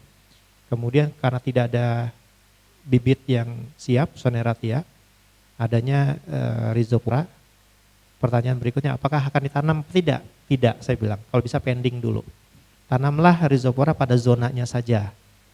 Karena tadi berkaitan Pak, kalau saya bukan orang satwa, tapi saya meyakini bahwa zonasi itu juga mengaruhi pergerakan dari satwa, karena itu akan ada pakan. Jadi saya termasuk yang ya agak sedikit keras lah Pak kalau soal penentuan jenis. Jadi bukan hanya, tadi saya bilang bukan hanya menghidupkan tanaman, tetapi juga memperbaiki ekosistem dengan karakteristik khasnya. Jadi itu yang sehingga tadi saya bilang kalau mau cuma berhasil nanam, mungkin ada yang mau mikir nanam sorea balangeran gitu yang dianggap hidup, tapi kan bukan tempatnya, begitu Pak ya, bukan tempatnya. Jadi bukan lagi sekedar bagaimana keberhasilan menghidupkan tanaman, tetapi memperbaiki ekosistem yang ada. Itu kira-kira yang ingin saya tanggapi di Pak Albert. Kemudian Pak Yusef ini sahabat saya yang nggak tahu garis takdirnya itu istrinya jadi bimbingan saya gitu. Jadi ya sudah kalau bicara pola tanam gitu ya. Ya silvopicers ini bagian dari agroforestry sebenarnya. Bagian dari agroforestry yang kita memadupadankan antara silvo kehutanannya dengan fisheries perikanannya. Sehingga memang pola tanamnya akan menyesuaikan dengan kondisi existing tambak, kalau memang kita mau kondisikan dengan tambak. Kenapa? Karena kalau kita paksakan, saya waktu itu sempat sampaikan ke teman-teman BRGM, kalau kita mau paksakan tanam intensif di tambak, pasti akan ditolak oleh masyarakat. Percuma dong kita ngabiskan uang nanam gitu ya, tapi tidak ada jaminan keberhasilan. Sehingga cobalah diskusikan dulu dengan masyarakat pola apa yang bisa mereka pakai. Ada beberapa pola yang bisa kita tawarkan dan bahkan modifikasinya. Saya dengar dari Bu Rita bahwa Pak Hutan Unmul sudah melakukan inovasi untuk memodifikasi pola tanam dengan tadi membawa modifikasi dari komplangan itu dua pintu air tuh ada mangrove-nya. Itu bagian dari inovasi yang ada. Yang kedua, bagaimana fungsi pemanfaatannya? Pengalaman kami waktu di Kedai Reka bersama Bu Rita, memang penguatan kesadaran masyarakat itu penting untuk keberhasilan restorasi ekosistem. Waktu itu kita bangun komunikasi dengan masyarakat, sebagian besar masyarakat menganggap bahwa mangrove itu menjadi kendala tambaknya. Kita sudah punya tambak model lah kita yang di Delta Mahakam, itu menunjukkan bahwa dengan adanya mangrove itu produktivitas tambaknya juga tidak terpengaruh, bahkan lebih tinggi. Dengan persentase macam-macam. Kemarin terakhir kalau tidak salah penelitiannya Prof. Esti itu 30% mangrove, 30-70 dengan tambak itu memiliki produktivitas tambak yang lumayan paling tinggi di antara persentase antara mangrove dengan tambak. Yang kedua, kita tidak menyarankan lagi mereka memanen kayunya untuk kayu bakar dan sebagainya. Sedapat mungkin tidak dilakukan seperti itu. Sehingga polanya kita bisa bangun menjadi jasa wisata. Kemarin kita sempat coba mau mengembangkan dia petani tambak, kemudian ada mangrove-nya, kemudian kita bikin satu trek khusus yang untuk wisata. Jadi ada income tambahan bagi petani tambaknya. Selain itu, kita mikir saja di Bali apapun bisa jadi wisata gitu kan. Kenapa tidak kita bangun wisata tambak dengan mangrove yang bagus. Nah, terkait dengan pemanfaatan kayu ada fenomena bagus sebenarnya. Kalau yang dia di dalam mangrove-nya berada di dalam tambak aktif, itu tidak akan pernah bisa bertahan lama. Hanya sampai sekitar 5 tahun lah. Karena ketika dia sudah rapat, maka itu dianggap sudah sebagai bagian dari rusak. Sehingga masyarakat akan mencoba untuk menebangnya. Nah, sehingga memang perlu dipikirkan pemanfaatan pasca itu dan penanaman ulang. Itu kira-kira Pak Yusef. Terima kasih.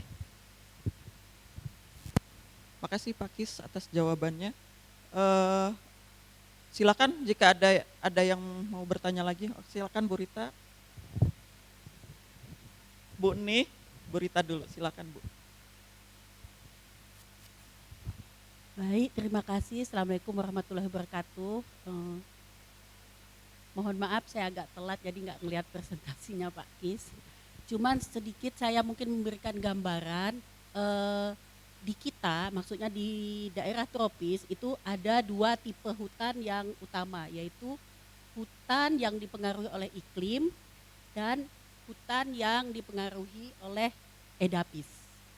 Nah, ini yang sangat berbeda di dalam kalau kita mau melakukan suatu restorasi. Jadi yang dipengaruhi oleh iklim, contoh misalkan hutan Dipterocarpa, gitu ya. Kalau di situ pernah ada tumbuh Dipterocarpa, misalkan seperti di bekas reklamasi tambang misalkan, dengan modifikasi, suatu saat dia akan bisa tumbuh Dipterocarpa. Nah, berbeda dengan hutan yang dipengaruhi oleh edapis. Gitu. Jadi kalau tadinya misalkan tumbuh Rhizophora, tidak bisa kita nanti di sana akan menanam Rhizophora lagi kalau edapisnya sudah berubah. Contoh daerah-daerah pantai misalkan terjadi abrasi, yang tadinya lumpur kemudian dia berubah menjadi pasir, sehingga muncullah di situ ekosistem hutan pantai. Contoh yang bisa kita lihat di Samboja Tanah Merah misalkan. Waktu saya kuliah atau katakan di tahun 80-an itu adalah mangrove. Sepanjang yang sekarang jadi daerah wisata, yang sekarang semua ditumbuhi oleh cemara, itu tadinya mangrove di situ. Tapi karena edapisnya sudah berubah, maka berubahlah dia menjadi ekosistem yang berbeda. Nah, kembali lagi kepada restorasi. Sebenarnya kalau di mangrove itu yang paling penting adalah memperbaiki hidrologinya. Itu jadi terutama yang langsung dengan pantai. Jadi hidrologinya diperbaiki dulu. Karena kalau hidrologinya sudah bagus gitu, pasang surut sudah masuk, jenis-jenis pionir itu nanti akan muncul, dan jenis-jenis pionir muncul kemudian dia akan membawa jenis-jenis utama. Jadi nah berbeda dengan kalau kita melakukan rehabilitasi. Nah, kalau rehabilitasi kalau misalkan di situ ada jenis Rhizophora, ya kita tanamlah Rhizophora. Atau kalau di situ memang dia itu tumbuhnya Soneratia, kita tanamlah Soneratia. Jadi itu ada 2 hal yang berbeda antara restorasi dan rehabilitasi. Demikian, makasih. Oke, makasih Bu Rita. Silakan Bu nih.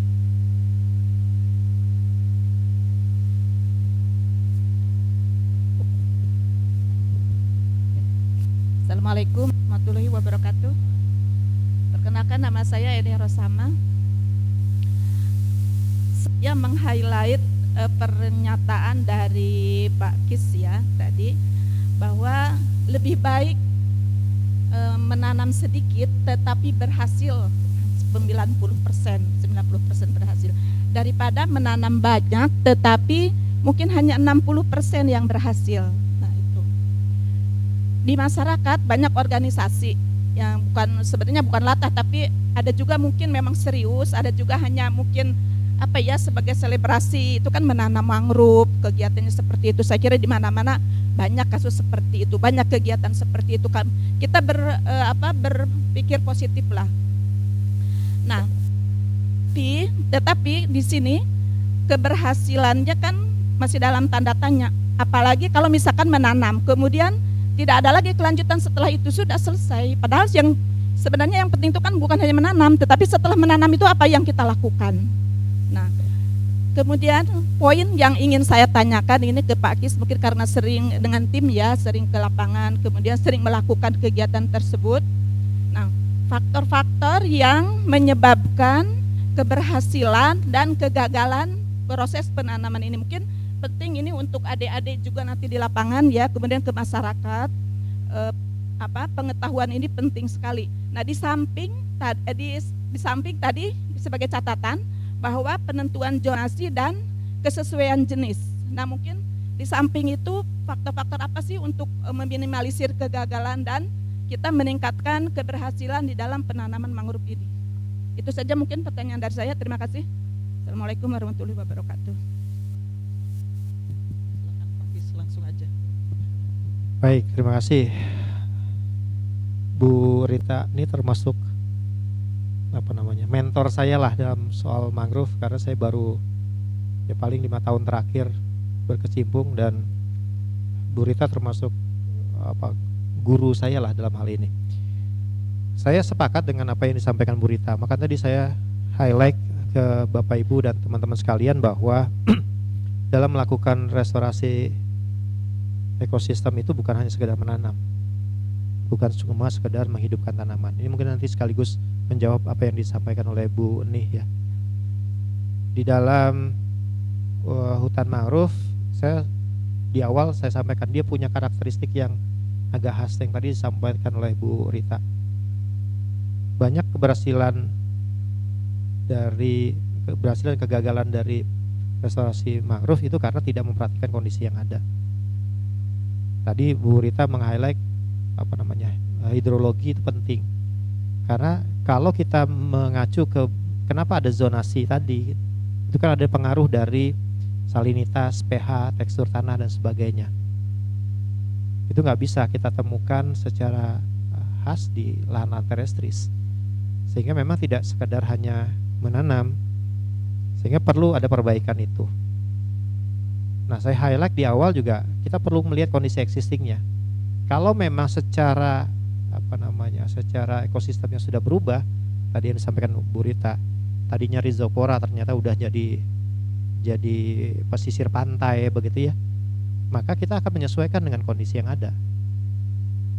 Sehingga memang agak sulit kalau cuma sekedar menanam tanpa ada informasi apapun terkait dengan salinitas gitu ya, tekstur tanah dan sebagainya. Saya masih yakin kegagalan akan tinggi. Jadi itu termasuk faktor Bu Nih yang bisa kita.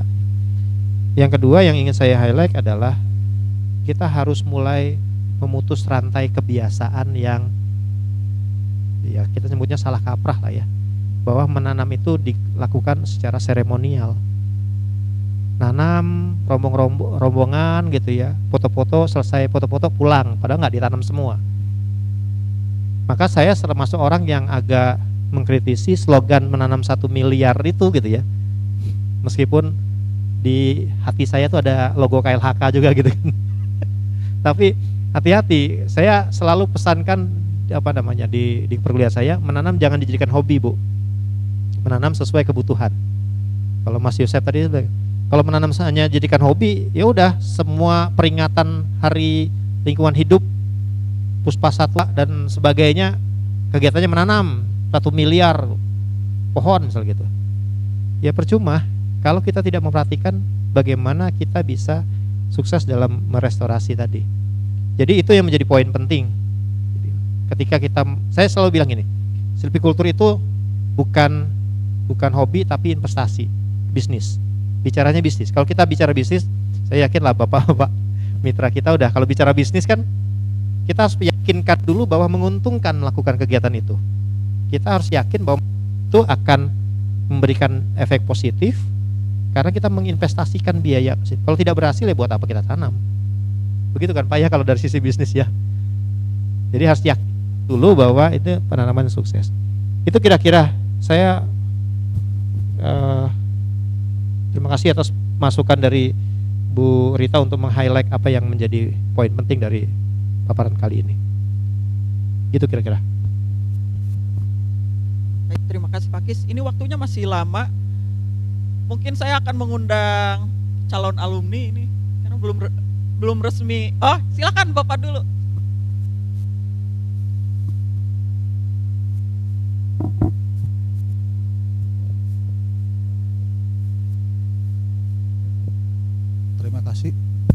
Terima kasih. Kami dari PT Gunung Gajah ya, yang hutan alam sama sekali tidak ada hubungan dengan. Tapi nggak apa, kami pengen nanya mengenai ini mangrove habitatnya.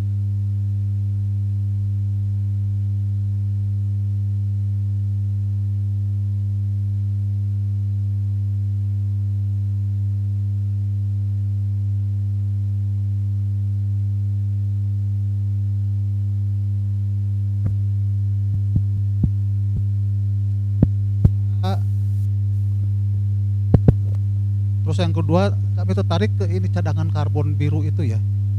Sudah adakah penelitian mengenai stok karbon per hektar ya untuk mangrove dibandingkan dengan hutan alam? Karena gini, kalau misalkan itu lebih baik, itu akan menimbulkan gairah bagi PBPH yang ada hutan mangrove-nya Pak. Jadi semangat itu kan. Seandainya tidak ada itu kan, buat apa kita apa istilahnya menanam mangrove kalau tidak ada namanya dunia usaha, kan pasti kan ada hitungan untung ruginya seperti itu. Baik, itu aja Pak, makasih.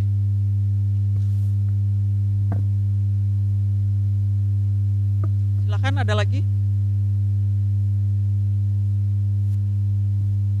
Calon alumni?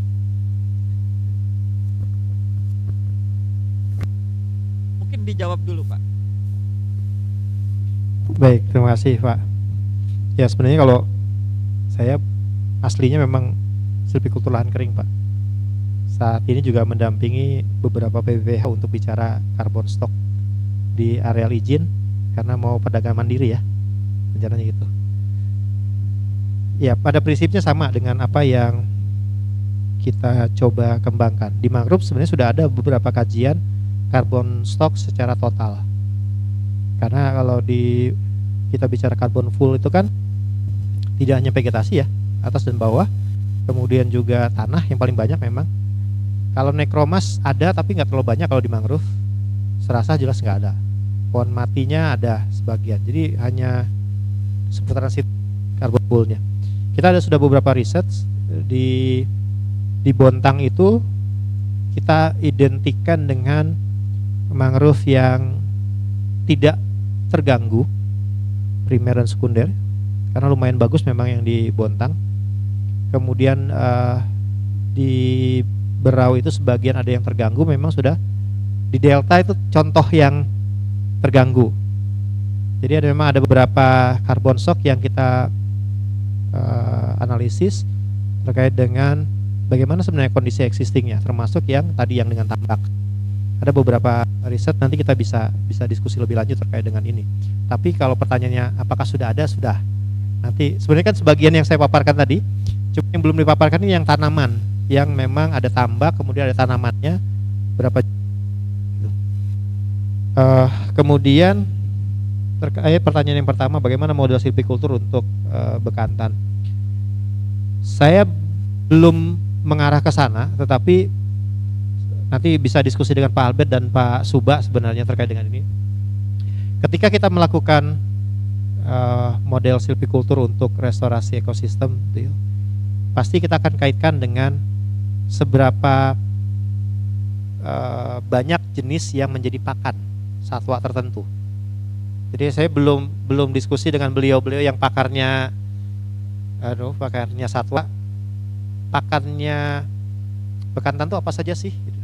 Nah itu yang nanti kita coba perbanyak. Jadi ketika kita mau melakukan perbaikan, kita juga akan mempertimbangkan teman-teman yang lain, bukan hanya sekedar tadi saya bilang, bukan hanya sekedar menghijaukan, tetapi bagaimana ketersediaan pakan dari satwa-satwa endemik yang memang ada di situ. Jadi model silvikulturnya akan mengikuti Pak apa yang ada. Begitu kira-kira jawaban saya. Makasih. Baik, terima kasih Pak Kis. Ini saya buka lagi sesi tanya jawab ya. Calon alumni silahkan. Nggak ada apa dia harus ditunjuk? Ditunjuk ya. Silakan perwakilan salah 1, 2, 3, 4 gitu. Masih ada setengah jam lagi soalnya waktu kita. Sayang nih mumpung Pak Kis ada waktu luang.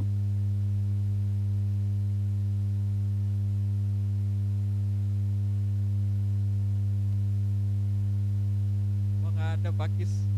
Ya sebenarnya saya punya tim di belakang itu beberapa wajah orang silvikultur yang bicara mangrove, harusnya bisa sambil ngobrol lah. Bapak Ibu, saya ingin coba perkenalkan sedikit gitu ya terkait dengan apa yang menjadi aktivitas kami di beberapa tahun terakhir. Ada beberapa mahasiswa S1, S2 dan S3 yang sedang kami bimbing mengarah ke bagaimana pemodelan silvikultur untuk mengkaitkan faktor-faktor lingkungan dengan keberhasilan rehabilitasi. Ada 2 mahasiswa bimbingan kami di S3 yang sedang menghubungkan antara salinitas, pH, tekstur dengan keberhasilan rehabilitasi menggunakan pendekatan geospasial. Ada juga yang mahasiswa S2 yang pemetaan sekaligus membangun pendekatan alometrik yang paling bagus digunakan, karena kalau kita mau jualan karbon itu pasti yang dilihat adalah uncertainty-nya yang paling kecil. Sehingga bagaimana alometrik itu bisa kita bangun sesuai dengan karakteristik yang ada. Jadi ada sejumlah alometrik yang ada.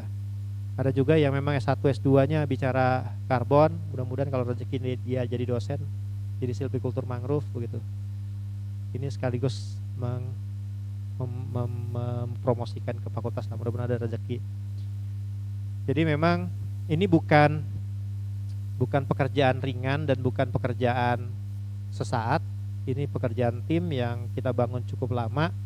Saya juga tidak bilang bahwa saya ahlinya, karena tadi di awal saya bilang saya agak tercebur sedikit lah ke mangrove, karena dulu di lab kami punya ahli silvikultur mangrove, almarhum Profesor Kadar Sutrisno. Nah yang sekarang tidak ada. Saya dengan Bu Marjenah itu bukan orang mangrove sebenarnya, tapi melihat tren yang ada, kita harus sama-sama belajar, harus mendalami, dan ada beberapa hal yang bisa kita tarik benang merahnya antara yang terestrial dengan yang mangrove. Sehingga memang ini bukan, tadi yang disampaikan Pak Dekan di awal, bukan sesuatu yang harus ditakuti, karena memang inovasi dari riset itu perlu dilakukan. Itu sih yang ingin saya sampaikan Bapak Ibu, mudah-mudahan bisa menjadi pencerahan bagi kita semua. Terima kasih. Baik, karena tidak ada lagi yang bertanya, Pak Kis, mungkin terpaksa saya tutup sesi ini. Dipercepat, ini setengah jam, sayang sekali sebetulnya. Ini masih ada yang mau bertanya? Silahkan. Sebelum saya tutup, ini terpaksa banget ditutup. Silakan Mbak. Silakan sebutkan nama. Selamat pagi, nama saya Fransina Kesolia.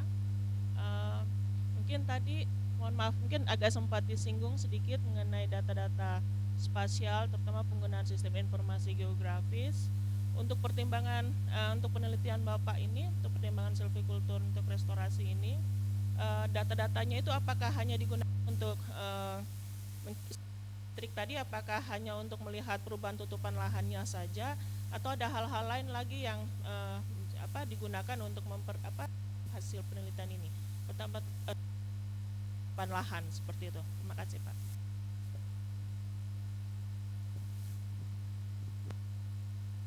Baik, terima kasih. Ya, saya menganggap begini, geospasial atau GIS ini sebagai alat bantu untuk kita menjawab tantangan yang ada. Nah, data-data yang biasa kami gunakan memang kalau kita mau bicara karbon, itu tentu harus bicara tidak hanya satu waktu, time series ya. Maka pendekatan GIS dengan pemanfaatan teknologi remote sensing, interpretasi citra untuk beberapa tahun terakhir itu akan sangat bagus. Nah, biasanya kita gunakan awalnya memang data tutupan lahan dan dinamika perubahannya dari tahun tertentu. Kemudian kita gunakan, kalau secara teknis kita menginterpretasinya, kita menggunakan yang namanya NDVI. Jadi kita mengklasifikasikannya bukan hanya lagi secara secara sembarangan begitu, tapi ada beberapa pola yang kita bangun. Nah, data ini sebenarnya bisa metodenya bisa kita gunakan untuk anchoring juga, jadi nggak ada masalah sebenarnya, hanya metode yang ada. Nah, tapi kemudian yang tadi yang saya sampaikan sedang dilakukan kegiatan yang lebih advance gitu ya, mengkaitkan antara data salinitas itu kan bisa kita dapat rutin ya, itu bisa dispasialkan juga. Kemudian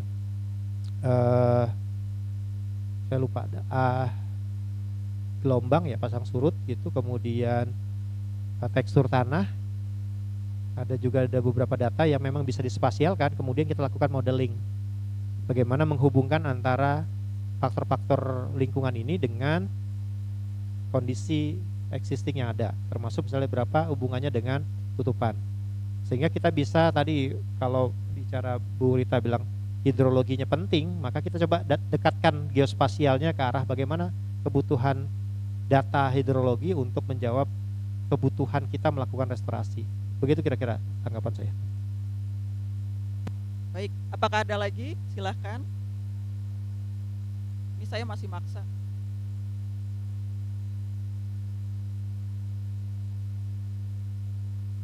Oh, mungkin udah nggak ada Pak Kis. Ya oke. Saya akan menutup sesi ini.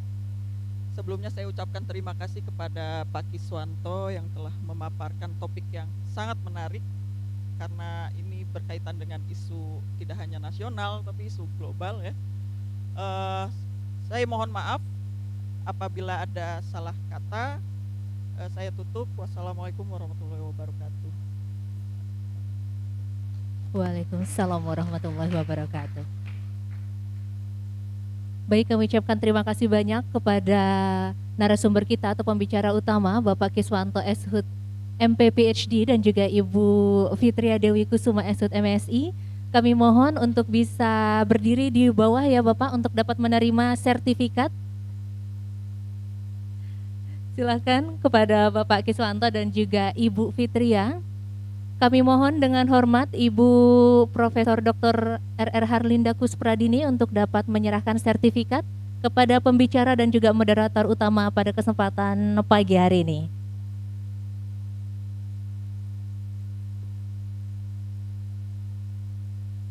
Baik, kami mohon untuk bisa berdiri di tengah. Ibu Fitria juga.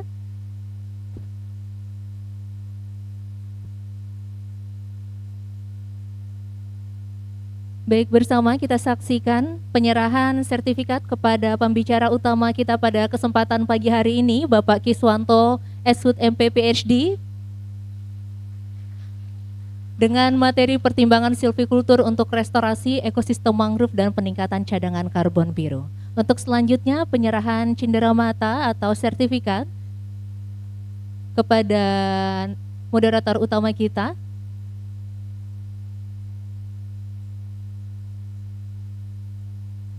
Baik, kami ucapkan terima kasih banyak kepada Bapak Kiswanto. Selanjutnya bersama kita akan saksikan penyerahan sertifikat kepada moderator utama kita, Ibu Fitria Dewi Kusuma Eshut MSI. Sekali lagi kita berikan tepuk tangan yang meriah kepada moderator kita pagi hari ini yang telah memandu sesi materi utama yang sangat cukup luar biasa untuk kita semuanya.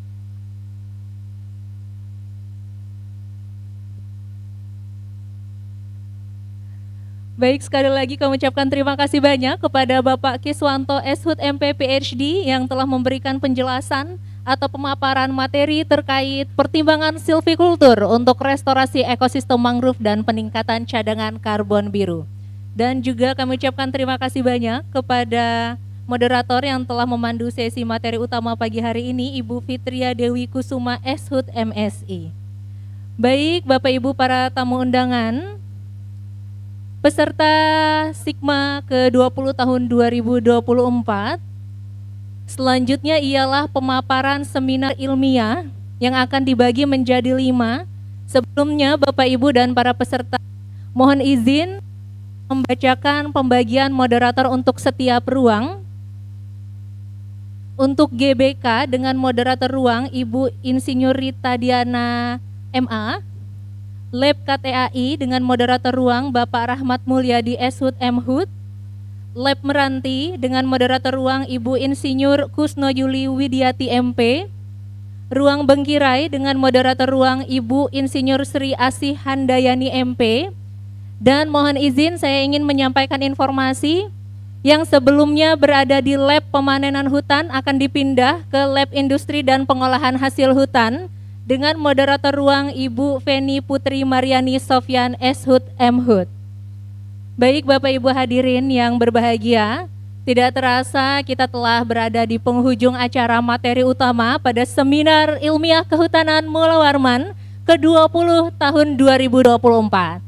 Harapannya semoga dengan pembahasan pada sesi ini dapat bermanfaat dan menambah wawasan untuk kita semuanya. Dan tentunya sekali lagi kami ucapkan terima kasih kepada pembicara utama dan juga moderator utama yang sangat luar biasa untuk kita.